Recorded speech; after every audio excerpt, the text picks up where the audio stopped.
Hello friends, welcome back to our channel Learn with Nishman. We are now going to start part 2nd of Indian Evidence Act. Till now we have done part 1 and today part 2nd, the heading is on proof. We are going to start chapter 4. Chapter 4 is oral evidence and we will discuss section 59 and 60. Very important. Right? So section 59 and 60 is related to oral evidence. As you know, evidence in Indian Evidence Act is always given by any of the two ways. How? Suppose कीजिए ये हमारा evidence है जो हमें court में देना है. इसको either you will give oral evidence, right, through oral, and the next one is your documentary evidence, right, in the written form. Right oral evidence में मतलब आप कुछ बता के अपना एविडेंस देते हैं. डॉक्यूमेंट्री में कोई डॉक्यूमेंट्स शो करते हैं रिटन वे में. राइट ओरल एविडेंस आप देखना सेक्शन 3 में इसकी प्रॉपर डेफिनेशन है. ओके जो डेफिनेशन क्लोज है हमारा उसमें ओरल एविडेंस की दी गई है, डॉक्यूमेंट्री एविडेंस की भी दी गई है. Go with their definition. अगर आपका क्वेश्चन ओरल एविडेंस पे आएगा सबसे पहले आपको डेफिनेशन ही देनी है. सो सेक्शन 3 से ही आप स्टार्ट करेंगे. ओके अब बच्चे ओरल एविडेंस क्या होता है? Oral evidence is that statement which court permit to give in front of it. आप कोर्ट के सामने दे सकते हैं और court requires it to be made before it. By whom? By witnesses. Related to what? Related to the matters of facts in issue और matters of inquiry. Right कोई matter fact in issue में है या जिस पर inquiry चल रही है उनसे रिलेटेड आप कोई भी एविडेंस देना चाहते हैं वो ओरली आप कोर्ट में ही दे सकते हैं. अब क्वेश्चन उठता है कि जो पर्सन बोल नहीं सकते, right, those who can not speak, how will they give oral evidence? So they can tell something by using their actions और साइन. होते हैं बच्चे, राइट तो वो लोग जो एक्शंस और साइन को बता के अपना एविडेंस देंगे वो भी हमारे ओरल एविडेंस में इंक्लूड होता है. सो टेलिंग तो होती ही होती है, you tell something in the court, plus sign and actions are also there. तो ये बहुत अच्छी बात कही गई थी. राइट अब आया है question, oral evidence must be direct in all cases. ये बात जरूर है, ओरल एविडेंस जो होनी चाहिए वो क्या होनी चाहिए? डायरेक्ट. मतलब आपके द्वारा सुनी गई हो या आपके द्वारा फील की गई हो तभी आप वो कोर्ट में बता रहे हैं. ओके अब जैसे क्या होता है, ओरल एविडेंस को डायरेक्ट क्यों बोला गया? Oral evidence must be direct in all cases. Why? Oral evidence तभी एडमिट होगा अगर किसी व्यक्ति ने कोई भी हैपनिंग देखी है which could be seen. Right अगर कोई फैक्ट जिसे सुना जा सके, देखा जा सके तो उसने वो देखी हो. जिसको सुना जा सके लाइक गन फायर, वो तभी एडमिसिबल होगी जब आप किसी व्यक्ति ने उसे खुद से सुना होगा. ओके अगर कोई फैक्ट ऐसा है that is perceived by any other senses, like taste करके पता कर सको, टच करके आप उसको पता कर सको, स्मेल करके कर सको, तो जिस व्यक्ति ने उसे परसीव किया है वही एडमिसिबल होगा, वही उसको बताए. Okay and the next is अगर कोई fact is related to any opinion, किसी की ओपिनियन से है तो जिस व्यक्ति की वह ओपिनियन है उस व्यक्ति का ओपिनियन ही एडमिसिबल होगा. समझ में आया? मतलब you must have either seen, you must have either felt, heard, touch, smell and opinion. तो ये तभी होंगी जब आपने उनको खुद से किया हो. That is why it is said oral evidence must be direct. ठीक है बच्चे, हम ओरल एविडेंस देख रहे हैं, डॉक्यूमेंट्री एविडेंस आपके नेक्स्ट सेक्शन में होगी तब हम इसको डीपली डिस्कस करेंगे. Now focus just on the oral evidence. ठीक है अब आपका ये बताया गया आपके सेक्शन 59 में व्हाट इज ओरल एविडेंस. ठीक है अब आ जाइए आप सेक्शन 60 में. 60 सेक्शन क्या कहता है बच्चे? द कार्डिनल प्रिंसिपल, जो मैंने आपको ये बातें बताई हैं ये आपका सेक्शन 60 में है. डिवीजन आपका सेक्शन 59 में है. Remember that. The cardinal principle related to the rule of best evidence is that oral evidence shall be direct. Oral evidence हमेशा direct होना चाहिए. That is the person who gives evidence of the fact should declare that he himself had perceived it. उसने खुद से feel किया है, and not that he had heard it from someone else. ना ये हो कि किसी और ने देखा हो तब उसको बताया गया हो, किसी और ने सुना हो तब वो उसको आके बताए, ऐसा नहीं हो सकता. If he had heard it from someone else, then such evidence will be called as hearsay evidence. अब सेक्शन 60 देखिएगा, इसमें hearsay evidence. देखिए बच्चे, hearsay evidence पे शॉर्ट नोट पक्का आ जाता है क्वेश्चन, तो आप ध्यान से सुनिएगा. hearsay evidence क्या होते हैं? hearsay means which is perceived, any evidence which is perceived या seen by someone other, और तब वो आपको बताए, मतलब आपने उससे सुना है और तब आप कोर्ट में कह रहे हो, indirect way. That is why hearsay evidence जो होता है is inadmissible. Okay, it's not admissible in the court during hearing. The person who has himself not perceive the fact में फैब्रिकेट द एविडेंसेस. बिल्कुल वो उस बात को बढ़ा चढ़ा सकते हैं, फैब्रिकेट कर सकते हैं. He would also not feel responsible to tell the exact intention, as he has not actually doesn't know the entire incident. Moreover, for some reason he cannot be effectively cross-examined. Without effective cross-examination, his testimony cannot be proved, and without being proved, it would be inadmissible. That is why we say hearsay evidence admissible नहीं होते हैं. Okay, तो अब आता है, अब कुछ देखिए हियरसे एविडेंसेस होते हैं जो आपने किसी से सुने हो या जिसमें आपको फर्स्ट हैंड नॉलेज ना हो, इज एक्सक्लूडेड. हर केस में उसी व्यक्ति का एविडेंस एडमिसिबल होता है जहां पर उस चीज को आपने देखा हो, सुना हो, फील किया हो. मतलब you must be eye witness. Okay, अब क्या है हियरसे एविडेंस में बच्चे, हमने कहा है कि टोटली इनएडमिसिबल. जैसे कि आप देखिए, आपको क्वेश्चन आ जाता है what is the opinion of x about x. तो ए है, अगर वो देखो ए एक्स को जानता होगा तो वो डायरेक्ट बोल देगा अपनी ओपिनियन, तो ये हमारा आई विटनेस डायरेक्ट एविडेंस आ जाएगा. If he heard from someone else, उसने एक्स के बारे में किसी और से सुना होगा, then it will be hearsay evidence. Right, तो डायरेक्ट हमारा ओरल होता है, हियरसे एविडेंस हमारा इनडायरेक्ट होता है. समझ में आ रहा है? ठीक है. So experts opinion is sometimes written in books. कई बार देखना एक्सपर्ट बुक्स में लिख देते हैं. सो आप देखना, will the author is cold every time, हम उसको हर बार बुलाएं कि आपने क्या लिखा है. So many cases are there, therefore it is not possible that his opinion can be taken from book written directly. That's why जो भी बुक में लिखा होता है हम वो मान के चलते हैं कि वो डायरेक्ट है. Okay, if there is confusion as to which weapon was used and court will seek help of medical expert. मतलब कोर्ट, एक इंसिडेंट हुआ है और क्वेश्चन अराइज होता है कि कौन सा वेपन यूज हुआ है मर्डर में, तो मेडिकल एक्सपर्ट से राय लेनी है whether it was a knife और something else. So nature of injury देखी जाती है. Court can itself also form opinion, and for that court can summon the weapons and decide which weapon was used. Okay, that is why क्या होता है, कई बार hearsay evidences मतलब हमें दूसरे की राय लेनी चाहिए, expert opinions only, but not in case of witnesses. So any witness who gives an evidence of a fact should have seen or otherwise perceived that fact himself.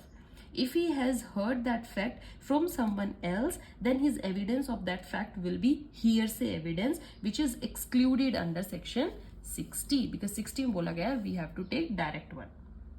Okay, now what evidences will be hearsay evidence and hence shall be excluded? बताइए ऐसे कौन से evidences होते हैं. देखिए मैं आपको example देती हूँ. सपोज ये है बी ने शूट किया है किसको, सी को. ओके, एंड ये इंसिडेंट किसने देखा है, किसने सॉ किया, डी ने.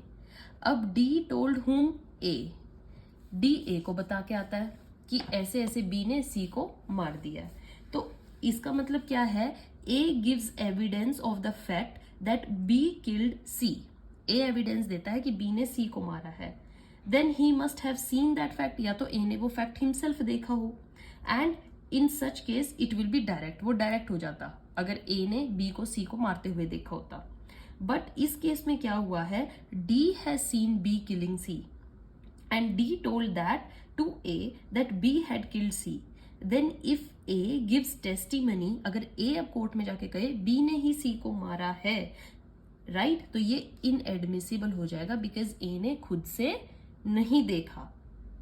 Okay, because he didn't saw him directly, it's just an hearsay. However if A gives, अगर A ये एविडेंस बोले कि मेरे को D ने बताया है कि B ने C को मारा है, राइट अगर वो ऐसा बोले that D told him that B killed C, then his evidence is not hearsay, तब वो मान लिया जाएगा डायरेक्ट. और उस केस में क्या होगा, D को कॉल किया जाएगा कि ये प्रूव करने के लिए क्या उसने A को यही बताया है कि नहीं, whether B killed C. rather it would be major important thing of court that whether D told that fact to A and that is not hearsay, it is admissible. ये बात एडमिसिबल हो जाएगी अगर A ये कहेगा कि मुझे D ने बताया है. वो डायरेक्ट ऐसे नहीं बोल सकता कि मैंने B ने C को मारा है, नो, बिकॉज उसने देखा नहीं है, बट वो इनडायरेक्टली बोल सकता है दैट D आया है और उसने मुझे बताया है. समझ में आया बच्चे example? I will tell you one more thing. क्या होता है, हम यही एग्जाम्पल लेते हैं, इसमें D ने देखा है फिर उसने A को बताया. बाय चांस E यहाँ पर खड़ा है और उसने आवाज सुन ली है, ही हर्ड शूट की आवाज, ठीक है, उसने सुनी है. और एक यहाँ पर P है, P ने क्या देखा है कि D भी भाग रहा है, B भी भाग रहा है और E भी भाग रहा है, ये P ने देखा है.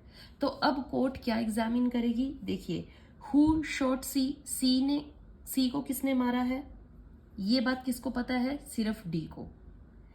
Weather there was bullet sound, ये किसको पता है, D को भी पता है और E को भी पता है क्योंकि E ने सुनी है और D ने देखी है. Now whether D E B running, ये बात किसने देखी है, D को भी पता है कि हम तीनों भाग रहे थे, E को भी पता है और P को भी पता है.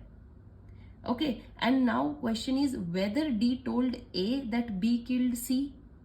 तो ये क्या होगा, A एविडेंस देगा और D की एविडेंस को डायरेक्ट माना जाएगा. ओके, अगर E और P से पूछा जाएगा क्या D ने A को बताया जाके, तो वहां पर वो इनडायरेक्ट है और इनएडमिसिबल है. समझ में आया बच्चे? ये हमारा होता है हियरसे एविडेंस. अब आती है एक और चीज, हियरसे एविडेंस के भी कुछ एक्सेप्शंस हैं, राइट ये कंप्लीटली इनएडमिसिबल नहीं होता है, इसके हमारे पास कुछ एक्सेप्शंस हैं जिनको हम इंक्लूड करते हैं.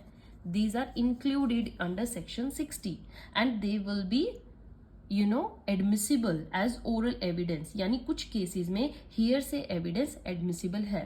वो केसेस कौन से हैं, what are those exceptions? Let's discuss. First exception is res gestae. Okay, this we read under section 6. इसमें क्या था, अगर कोई बात एक ही ट्रांजैक्शन की पार्ट होती है, बेशक वो सेकंड हैंड के रूप में आपको इंफॉर्मेशन मिली है, तभी भी वो एडमिसिबल होगी. The next exception is dying declaration, क्योंकि the person who is dead can not be brought back, और जो भी वो बोल के गया वो हम कोर्ट मानेगी. The next is admissions and confessions. Admissions and confessions ये किस में पढ़े थे हमने, अंडर सेक्शन 17 to 30. ओके, ये भी एडमिसिबल होते हैं. जैसे किसी व्यक्ति ने कोर्ट के बाहर जाकर थर्ड व्यक्ति को अपनी गिल्ट एक्सेप्ट करते हुए बोला है, तो वो कोर्ट में एक्सेप्ट हो जाएगी, बात एडमिट होगी. The next exception is statements of the person.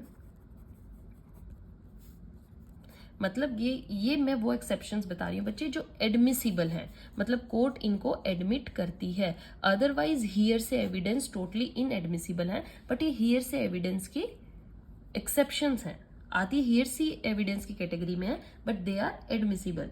Statements of the person who are dead and can't be brought to the court. Okay, section 32 में ही आता है ये भी. इसमें क्या था बच्चे कि एविडेंस, जैसे किसी ने कोई गवाही दी है और बाद में सब्सिक्वेंटली प्रोसीडिंग में क्या होता है, उसकी मौत हो जाती है, तो आप जो पर्सन डेड हो गया उसको ला तो नहीं सकते हो वापस से. आप क्या करोगे, उसकी बात का जो भी वो बोल के गए स्टेटमेंट उसको एडमिट करेंगे, ठीक है. The fifth exception is statements and entries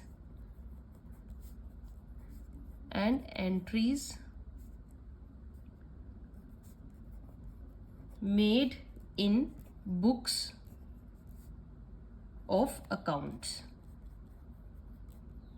right, books of accounts में कोई भी स्टेटमेंट या एंट्रीज दी गई हैं वो भी हमारी क्या होती हैं, वैलिड होती हैं. अगर आपने बुक्स में वो स्टेटमेंट देखी है तो आप वो बोल सकते हैं जाके कोर्ट में, and that will be admissible. The last exception is opinion of the third person और एक्सपर्ट्स, जो हमने पढ़ा है सेक्शन 45 से 51 में. Okay, so these are the various exceptions, total 6 which are admissible as an oral evidence. ठीक है बच्चे, अब मैं आपको एक एग्जाम्पल देती हूँ, आप ये समझिएगा, आपको अच्छे से केस समझ में आएगा. देखिए क्या है, ए है, ही शूट बी को मार देता है. नाउ बी क्या करता है, मरते वक्त सी को बताता है, ही टोल्ड, मतलब डाइंग भी है, and that A has shoot upon me, and after that B क्या हो जाता है, dies. तब C को वो बता गया. Now when C gives evidence in court, then he will be giving evidence that B told me that A shot upon me. वो ये नहीं बोलेगा A shot B, no, B told me that A shot me. So ये क्या होगी, direct evidence की बात होगी, बिल्कुल डायरेक्टली ही बात की गई है. ओके, और evidence is not given on that A shot upon B. अगर वो ये बोलेगा ए शॉट अपॉन बी तो एविडेंस, उसको एक्सेप्शन नहीं मिलेगी, बट यहाँ पर डायरेक्ट एविडेंस दी जाएगी. Evidence is on that B told that A shot upon me, and therefore it's no need to create any exception. So here the testimony of C is not about who killed B, rather it is about the fact as to whether B told to C or not. Testimony इस चीज की होगी, that A had shot upon him. Thus the testimony of C is not directly upon fact in issue of killing, rather it is upon the relevant fact of dying declaration. तो ये किस category में आया, dying declaration में, and hence it is not hearsay, rather it is a direct evidence. Okay, क्यों, क्योंकि C himself heard B telling him, and therefore there is no need to create any exception. Right बच्चे, so this is our section 59 and 60 of oral evidence. Read their examples. I have given you 2 examples. Read each exception, very very important. Short note भी आता है, long question भी आता है. Okay, after that we will move to next chapter. Till then keep reading. Thank you.